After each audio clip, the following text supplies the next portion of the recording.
2019 was the most tumultuous year to hit calendars since records began in 2018, a time of upheaval, conflict, and a banana duct taped to a wall. This is its story through the mouths of those who saw it.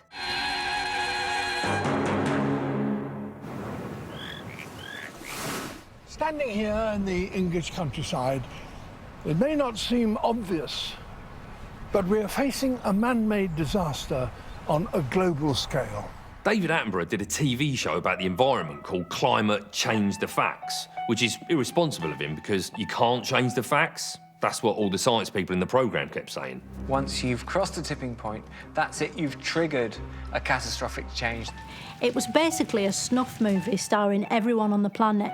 All the animals and the ice and the forests and the oceans, everything, all the way down to the ants, probably. They didn't actually show what happened to the ants, but they're the first to go in a stampede situation, so chances are they're fucked too. 2019 was scary in a lot of ways, but I think the scariest part of the year was when this girl travelled through time to the Davos summit to bring us all a warning from the future. I am here to say our house is on fire. It was like something from a horror movie, except instead of riding a tricycle around an abandoned hotel, she was delivering a terrifying prophecy, and the twist was, it's true. People are suffering. People are dying. Entire ecosystems are collapsing.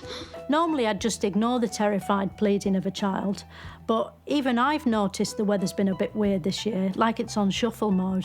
1 minute it was colder than ever, and then it was wetter than ever, then it was hotter than ever. At one point, the Amazon caught fire, which must have been a real blow to those people trying to chop it down. The eyes of all future generations are upon you. And if you choose to fail us, I say we will never forgive you. Whenever there's a kid asking difficult questions, it's important to ask, what's her background, you know? How can I discredit this? And it turns out her mum took part in Eurovision once. So she's just part of the Eurovision elite. Even though everything Greta Thunberg said was depressing, she got really popular, like Radiohead. And soon she was on tour, hanging out on yachts and meeting Hollywood stars. And because she was making everybody focus on this massive threat to human civilization, some people got annoyed she was taking attention away from more important things, like themselves. No, I think she needs to get back to school and shut up. Grown men taking the piss out of a 16-year-old girl sounds cowardly, but when you think about what massive wankers it made them seem to literally everyone, it's an act of extreme heroism in a way. A bit like being a first responder rushing selflessly into the Twin Towers, but the cunts version of that. They'll probably make a movie about her life. Don't know what the overall story will be, but because she's a Swedish schoolgirl that middle-aged men seem to hate, it'll basically be the opposite of the last 40 or so Woody Allen films. Here, school children across the UK have been taking part in a day of protests calling for action on climate change. We have to do something to save the planet. This is what democracy looks like. It was a strange feeling seeing all these tiny children marching to demand a future. It filled me with despair, but it also made me quite broody, and now I can't wait to have a frightened little baby. The kids say all they want is a future, which is fine. But a few years ago, they said all they wanted was a fidget spinner. Make up your fucking minds. It's one craze after another with them. They'll be into something else in a few years, like fighting for water or something. The kids weren't the only ones protesting. There were these Extinction Rebel Lion people as well who took over bits of London. It's a good cause, but it did look like the whitest carnival ever. At one point, they stopped people using the tube. A lot of people said the protesters shouldn't have targeted public transport because it's one of the most environmentally friendly ways of travelling. Stop an electric train. It's electric. But sometimes in a protest, it's important to do things that make absolutely no fucking sense and alienate everyone. The thing with climate change is it's hard to know what to think. You've got half the world's scientists saying one thing and the other half completely agreeing with them. So it's all just their opinion. If we all ate less meat, that would help. I'm fully vegan now, apart from the odd bit of cheese and chorizo and bovril. Hi. Morning, Martin. Hi. Morning, everyone. In the past, politicians had to pretend to be nice and friendly, like an eerie neighbour who just wants to talk. But now they've learnt they don't have to be nice at all. Some of them overdo it and say things that are so awful it sort of backfires. I think we should treat women the same as men. And that means if a woman is being a giant bitch, I'm going to be a giant dick back to her. Any questions? The news kept covering it in detail. Everything about it was insane. Some people on the left didn't like having these provocative, intolerant people around, so they started lobbing milkshakes over them to test whether they were lactose intolerant too. And usually they filmed it as well. I think technically it's called a cream pie video. There's a sort of middle ground of unpleasantness that works well. You have to say or do something dodgy, but not so dodgy no one will defend it, like a white bloke wearing blackface in the dark. You know, something that'll divide and confuse people just enough that they spend the time arguing with each other rather than with you. Apparently everyone's caught polarisation, which is this sort of brain disease where you're angry all the time. It spreads on the internet and there's no vaccine for it yet. And even if there was, I wouldn't take it because I don't believe in vaccines anymore because of Facebook. What do we want? Brexit! When do we want? Now! It's all because of Brexit, basically. It's torn people apart. My mate Paul's finding it extra hard because he's bipolar and his upside is remain, but his downside is leave. He's barely on speaking terms with himself most days, which is quite an improvement, actually. Out! Out! Out! Out! Out! Out! Out! Out! Out! Out! Out! Out! I've got so used to hating everything, I was eating a biscuit the other day, and I suddenly thought, fuck this biscuit. You know? I don't want a bourbon cream. Fuck you, you crunchy, fucking cream-filled prick. Fuck off back to your biscuit tin. And then I thought, what am I doing? You know? What have I become? Who do I think I am? Who the fuck am I looking at? Do I fucking want some? And I kicked the shit out of myself right there in the kitchen. Really gave me what for. And it all felt a bit better after that. But Britain isn't the only disunited country. Since Donald Trump became president in 2017 with no government experience, something which is still true today, the USA has also been at war with itself. Fuck you! Fuck you! Fuck you! Trump keeps doing stuff like locking kids in cages and telling people to go back to where they came from, which they can't anyway because he's building a wall around the country to stop them from escaping. Donald Trump should be a hero to a lot of people. He's really moved the goalposts on how incompetent you can be and still keep your job. I hope they now go and take a look at the oranges of the investigation. If he'd been in my office, he'd have had at least one verbal warning by now, and he might have been asked to go on a course. There was loads and loads of coverage of it. House Speaker Nancy Pelosi announcing a formal impeachment inquiry of President Trump. The president responding on Twitter, calling it more breaking news witch hunt garbage and presidential harassment. Anyway, now they're trying to impeach him, which I think is some sort of skin treatment to make him the right colour again. The last president who got impeached was Bill Clinton, who had to resign and was never seen or heard of again. But then Clinton's crimes were unforgivable, like doing hand and mouth stuff with a lady who wasn't his wife. I don't know what Trump's accused of, but I'd be amazed if he's ever done something as bad as that. Anyway, it's not just in Britain and America. Everywhere on the planet's totally polarised, except for the North and South Pole. And that's only because penguins haven't got broadband, so they're not on social media yet. I'm calling you a liar right now. Don't get me wrong, all this constant modern hate is good fun, but it's knackering after a while. All my frowning muscles are worn out, my throat's raw from shouting. Some mornings I can barely shake a fist. I think what I need is a bit of a break, maybe tone it down for a weekend, spend it just slightly resenting things. I need to recharge my batteries because in 2020, I'm hoping to hate the fucking shit out of everything that moves. Throughout 2019, entertainment helped provide a little respite from our troubled world. One of my favourite movie moments of 2019 was when they remade The Lion King, because they got rid of those stupid cartoon drawings everybody hated so much in the first one and did it properly, using real lions. It was really impressive.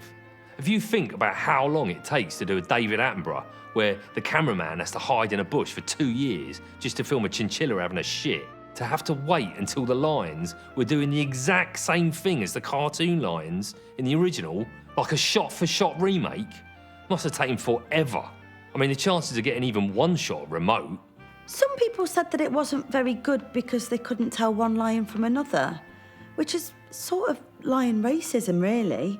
And they complained the real lions weren't as expressive as the cartoon lions. But that's not real lions' fault. For one thing, they've never been to acting school. They're just not given those opportunities.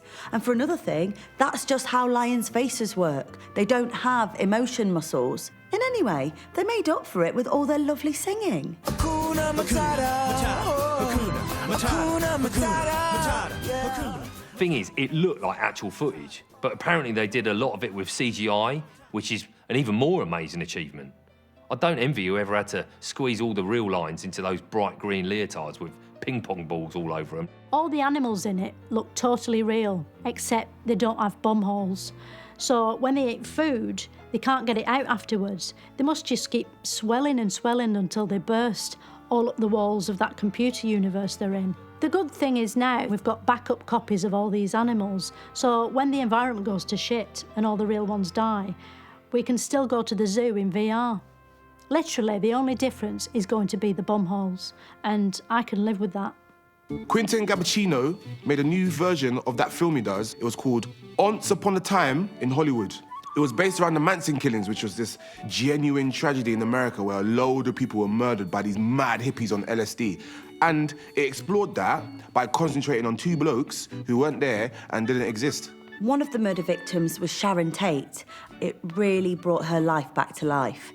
Like, you saw how she might have gone shopping or sort of walked about or lived next door to these two more interesting men. Before the film, I didn't know anything about Sharon Tate, but afterwards, I knew even less, which is good because it means it kept a respectful distance. You know, leave Sharon Tate alone, she's dead.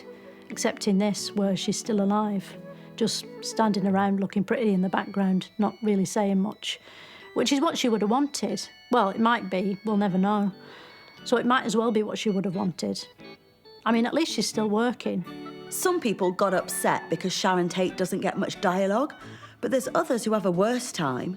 Like, even though the whole thing was Charles Manson's idea, he's totally overlooked. He's in one scene and he has about 2 lines. So he's the real victim here. There was this sort of film thing called Joker. It was like a dark origin story about the actual Joker off of playing cards. That's the one card no one wants. No one even plays with it, which is probably why I felt all left behind and angry. So, in many ways, it was like a sort of dark reboot of Play Your Cards Right, but with Robert De Niro instead of Bruce Forsyth. It's actually set about 40 years ago, before superhero movies were popular, which is why no one in it has heard of the Joker yet. It's quite controversial, like Joaquin Phoenix is totally appropriating clown culture in it. There's whole scenes where he's in whiteface. I mean, I know it was a different time when they shot it in 1981, but he must be mortified it's resurfaced now. He'll probably never get cast in anything ever again. The film contains, quote, brutal violence and overall bad vibes. Even though it's a sort of superhero film with a clown in it, it's not for kids. I mean, if I wanted my kids to watch one man's painful descent into total grinding despair, I'd still be living at home. Just before the film came out, the news in America was full of these concerned reports read out by frowning, handsome people, going on and on about how it might inspire a massacre. A bit like they secretly wanted that to happen. Tonight, amidst concern that the new Joker movie could be used as an excuse for a mass shooting. To be fair, in America, you don't have to go to the movies to see a mass shooting anyway. You can just look out the window, or go to a shopping mall, or a school, or a church, or a restaurant, or to your own workplace, or a nightclub, or an ice rink. Actually, have they done one in an ice rink yet? You could just keep me saying that in anyway, because they will have by the time this goes out.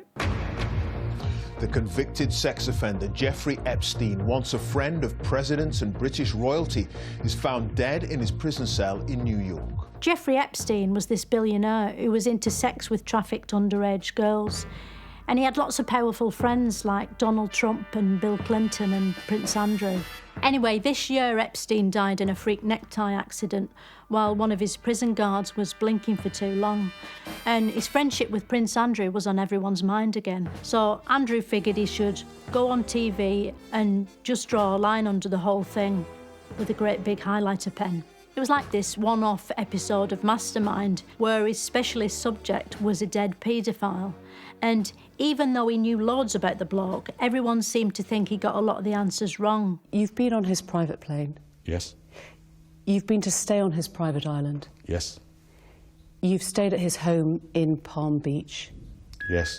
It was a really clever format. He had to think up hilarious alibis, and Emily Maitlis had to just try not to piss herself or stand up and lamp him. I was at home. I was with the children. I'd taken Beatrice to a Pizza Express in Woking. One of his alibis was that he'd been in a Pizza Express in Woking at the time, which is fair enough because I'm sure that would be extremely memorable to him. Maybe he had some vouchers that were about to expire that day.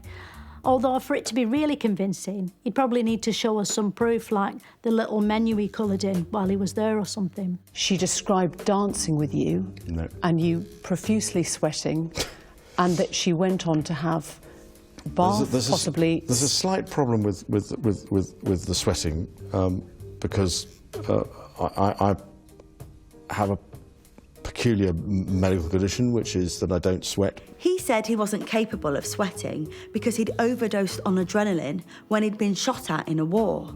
Doctors said that wasn't possible, but they don't know everything about how the human body works. I mean, doctors still believe in vaccines, and those have been pretty thoroughly debunked by this WhatsApp parents group I'm in. Anyway, when the quiz was over, he announced that he was stepping down from public duties.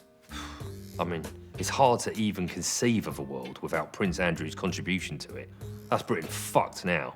The worst thing is, now we'll have to hold a state funeral for Prince Andrew's reputation. And how much is that going to cost? Incredibly, Prince Andrew's interview was only the second most catastrophic TV meltdown of the year, after Emmy-winning drama Chernobyl.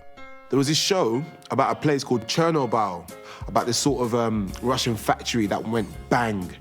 I don't know what they made there, but I think it was bread, because they were all dressed like bakers in this sort of big kitchen, worrying about the dials on their big mixer.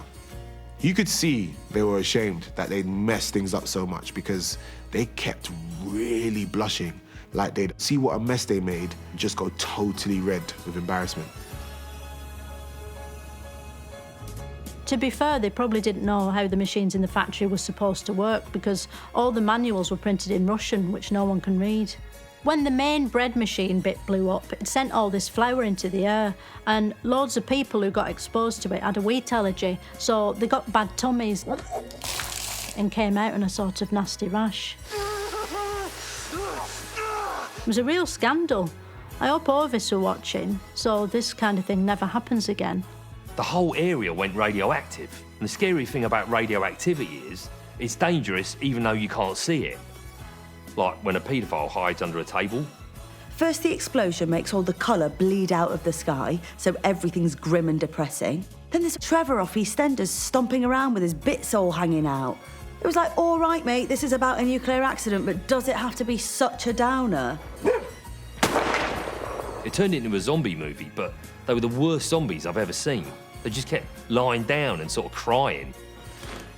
They didn't even bite each other. What was clever was it explained exactly how a nuclear reactor works. In an RBMK reactor of the type used at Chernobyl, there's something called a positive void coefficient. Which is it sort of has particles in it and atoms, and they sort of rub together, and then all the power comes out. But if you turn the dial up too much, everything explodes. And I couldn't have told you any of that before. Throughout 2019, British politics was in flux, with old certainties getting shat through a bin bag left, right and centre. At the start of 2019, there was this sort of Theresa May woman who'd been Prime Minister by mistake for almost 3 years. Some people thought Theresa May looked awkward in her own skin, but I'm not convinced it was her own skin. She had this sort of habit of going with her mouth like a fish that had just got hooked on a political problem. Even when she was smiling, you could see her face start thinking, I'm not sure about this, and then she'd start all over the shop. Anyway, her biggest problem was she'd set herself the job of delivering some sort of Brexit deal, but no one could agree on what that was.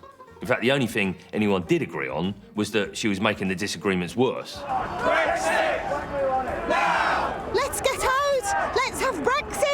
Leavers kept saying Brexit was the will of the people. What I believe we must do is deliver on the will of the people. And the 48% who had voted Remain weren't happy about that because they were people too. But in a referendum, the side that wins gets to decide which way everyone else had really wanted to vote in the first place, and then add that to their score. So once you factor that in, the result goes from 52 to 100% leave, which is why it's the will of the people. And you can't argue with that, or even secretly disagree with it, because it's your own will.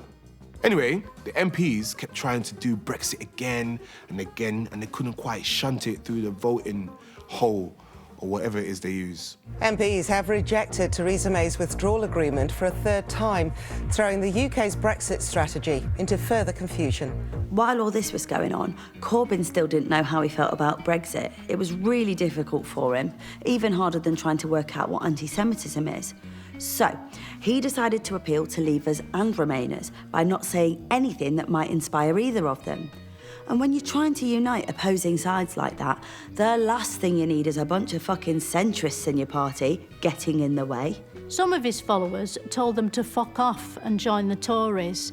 So they did, the obedient bastards. Suddenly there was this group called Change Uck, who altered the face of British politics for an entire afternoon. By April, the whole thing was in total shitlock. So we had to hold a European elections. That's when Nigel Farage invented the Brexit Party. It's one of those no-nonsense names that does what it says on the tin, like that pile cream called Anus Hole. Although that comes in a tube, not a tin, I expect. When the votes were counted, the Tories hadn't done great, so Theresa had to Article 50 the shit out of herself. She said she was going to quit and did a bye-bye speech where her voice went a bit wobbly at the end. To have had the opportunity to serve the country I love. I felt a bit sorry for her because it shows she really was capable of regular human emotions like self-pity and resentment.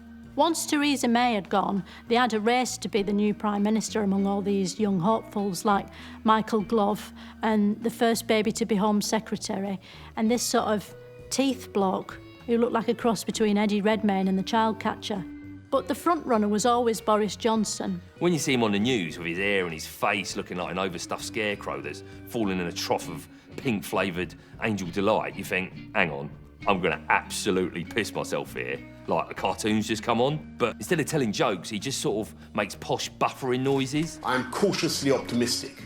How is that good enough?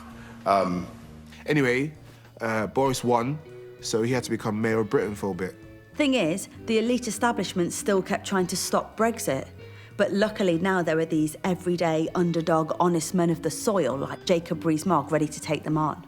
Boris had this genius bloke working for him, Dominic Cumberbatch. He used to work on the Leave campaign, and they made a film about it where he was played by his brother, Sherlock. It really brought home just how clever and bold he was.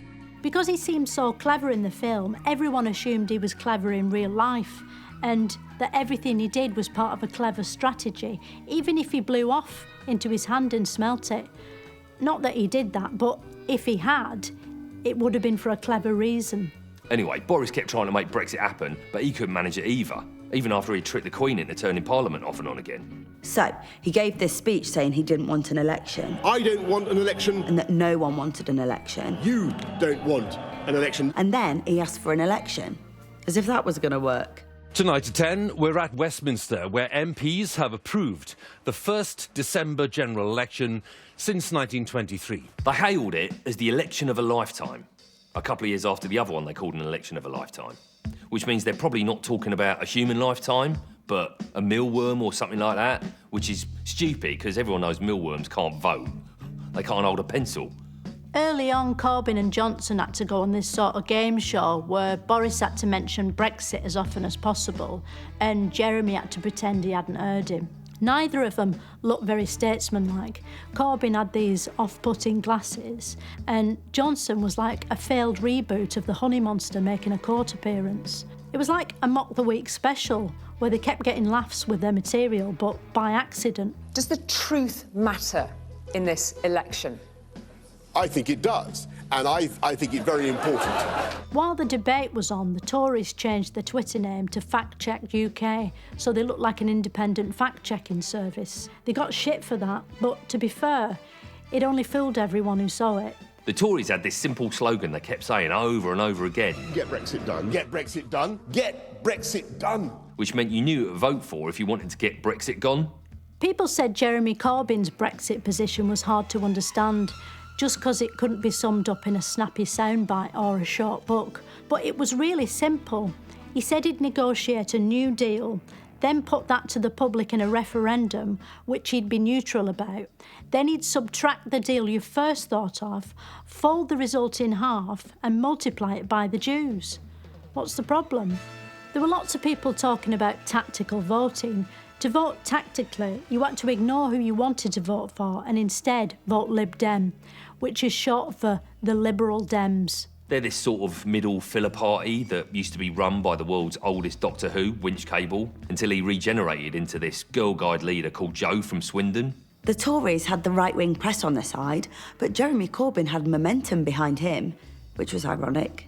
Then the chief rabbi said the Labour Party had a serious problem with anti-Semitism, and the next day Corbyn was interviewed by Andrew Neil, and he didn't say sorry once, or twice, or all. Boris Johnson was supposed to be interviewed too, but when he saw what Andrew Neil had done to Corbyn, he must have shut his own arse up his back, because suddenly he was too busy doing other things. Boris avoided everyone. He dodged Jeremy Vine in the big Channel 4 weather chat, and when Good Morning Britain asked him to speak to Piers Morgan, he was so desperate to get away, he hid in a big fridge. Been taken inside, into the freezer. He's gone into the fridge. Which is the most relatable thing he's ever done. To be fair, he was being furiously held to account by the press. You only had to glance at the front pages to see that. And he was brave enough to appear on This Morning, which is a notoriously hostile environment for Amanda Holden. One morning, a reporter tracked Boris down and asked him to look at this shocking photo of a boy sleeping on a hospital floor. But when confronted with this image by an ITV reporter today, the Prime Minister at first refused to even look at it. It's not fair to expect Boris to focus on an interview with a suffering child directly in his field of vision. He might be overcome with emotion and just start laughing. So he did the decent thing and nicked the reporter's phone. Anyway, in the last few days, the polls tightened and Labour and the Tories were neck and neck, apart from the huge gap between them. Boris Johnson leads the Conservatives to a resounding election victory.